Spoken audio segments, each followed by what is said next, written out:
Hello friends, welcome to the Om Lab. In today's video, I am going to discuss about the 4 mistakes that beginners usually make while working with the Arduino project or even any other project. And because of these mistakes, either that project don't work, or if it works, its behavior is totally different from what they expected to do. So let's get started. So the very first mistake is the common ground among all the components that are going to use in your project. So in this project, I am using this servo motor and I am powering the servo motor from this external battery supply which is of 12 volt. But I cannot directly provide 12 volt to the servo motor because it will damage. So for this purpose, I am using a voltage regulator IC here, which is stepping down the voltage from 12 volt to 5 volt. And then I am using that 5 volt to power the servo motor. And you can see all the connections have been established among all the components, but still the servo is not rotating because there is no common ground between the Arduino and the battery. Because you see, the servo is being powered from the battery and the Arduino is being powered from the laptop via this USB cable. And this blue wire is going to act as a common ground between the Arduino and the battery. So when I will connect this jumper wire to the ground of the Arduino, you can see the servo starts to rotate. And when I will remove the jumper wire from the ground of the Arduino, you can see the servo stops because the common ground between the Arduino and the battery has been removed. So this is a very common mistake that you should avoid.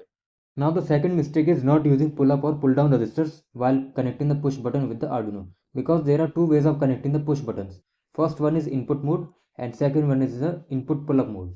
So when we use this input mode, we need to have an external resistor which is called pull up resistor to be connected with the push button. Okay, and when we use this input pull up mode, we don't require this resistor because the internal pull-up resistor of the Arduino gets automatically activated. But what most of the people do, they forget to connect this resistor when using input mode. And because of this, when you press the push button, the Arduino reads this kind of behavior of the push button. This is the low level of the signal and this is the high level of the signal. So this is called the bouncing behavior of the push button. And I've already explained what is bouncing behavior in my previous video. You can check out the link in the description.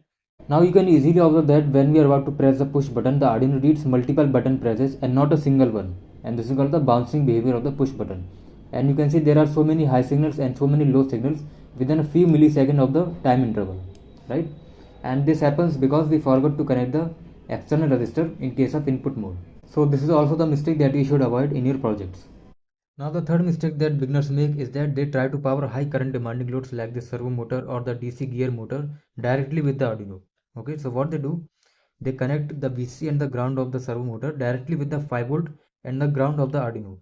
So you shouldn't do this way because the maximum current that the Arduino pins can provide is 20 milliampere. But these kind of loads generally require hundreds of milliampere for their proper working. So it may damage the pins of the Arduino. Instead, you should use an external battery supply like this one to power the servo motor or this kind of DC gear motor. Now the fourth mistake of the today's video is the mismatch between the pin definition in the program and the actual connections. Okay, like for example, I am connecting the signal wire of the servo with pin number 5 of the Arduino. Okay, and sometimes it happens that we are defining some pin in the program and we are connecting the sensor or some module with some other pin on the microcontroller, and it seemed to be a silly mistake, but it happens sometimes. Okay, and in fact I have also faced this problem several times, so you should avoid this mistake also. So before powering the entire circuit, always check the circuit diagrams and all the pin connections. So how many mistakes have you committed so far in your projects? Let me know in the comment section. And if you haven't joined my Telegram channel yet, join it using the link in the description. And if you found this video helpful, like this video and subscribe to my channel. And we will meet with a new project in another video. Till then, goodbye and keep learning.